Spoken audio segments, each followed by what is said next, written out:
আমি একজনকে খুব পছন্দ করতাম। সে মেয়েটা আমাকে বলেছিল তুমি সুইসাইড করে মরে যাও, তোমার কিছু নাই।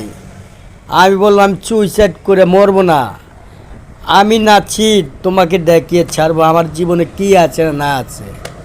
আজ তুমি দেখো তোমার কি আছে আর আমার কি আছে। তুমি আমার কোনো কিছু, আমার যা আছে তোমার ওয়ার ভাগের এক ভাগও নাই, তুমি জানো। আমি একজনকে খুব পছন্দ করতাম।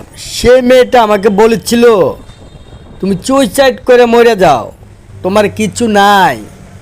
আমি বললাম সুইসাইড করে মরবো না, আমি নাচি তোমাকে নতুন সরকার ক্ষমতা নামাইছে, লোকাল গাড়ি ডাইরেক্ট গাড়ি সব গাড়ি নাই বলে লাইসেন্স ছাড়া। তার কারণে রোডঘাটে তো জাম। এই বিকাল 2টার থেকে জাম লেগে এখন রাতের 10টা বাজে।